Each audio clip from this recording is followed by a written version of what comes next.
Hello guys! Welcome po muli sa aking munting channel. Tayo po ngayon ay magsisigang ng isdang alumahan. Pero po bago po muna yan, intro po muna tayo.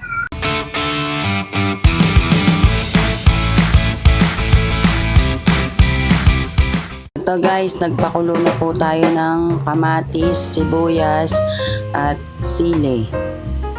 Ito po ngayon, ilalagay na po natin ang isdang alumahan. Ayan po.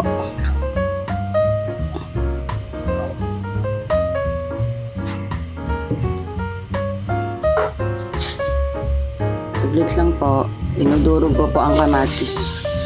Sarap po kasi ang kamatis pagka bubuo tapos tsaka po lang siya dudurugin.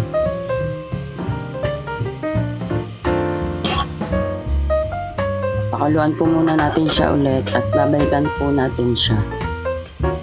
Ito po guys, pinakulo ko na po siya.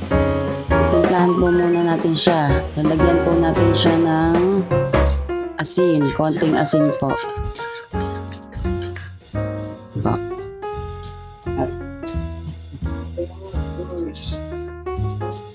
At konti pong pampalasa. Ayan po. Lagyan na rin po natin siya ng pang-asin. Ang ginamit ko po ay Knorr Sinigang Original. Ayan po, isa pong ganito ang ginamit ko.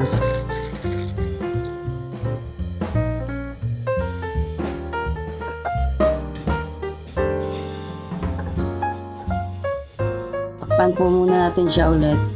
Papakaluan po muna natin siya ulit guys. Ito na guys. Titignan po natin siya ulit kung okay na po siya. Tanggalin ko lang po itong mga nasa ibabaw. Tinatanggal po ito kasing mga nasa ibabaw, yung mga mga bula-bula po. Ito guys, lalagyan ko na po siya ng gulay. Ang ginamit ko pong gulay dito ay okra po. At talong. Ito po, talong. Iniwa ko na po siya ng pahaba. Ito guys, ayan po. Ayan po. Babalikan po natin siya ulit guys. Ito guys, titignan po natin kung okay na po ang ating sinigang na alumahan. Ayan po guys, okay na po siya. Tikman po natin saglit. Ang sarap! Okay na po ang ating sinigang na alumahan.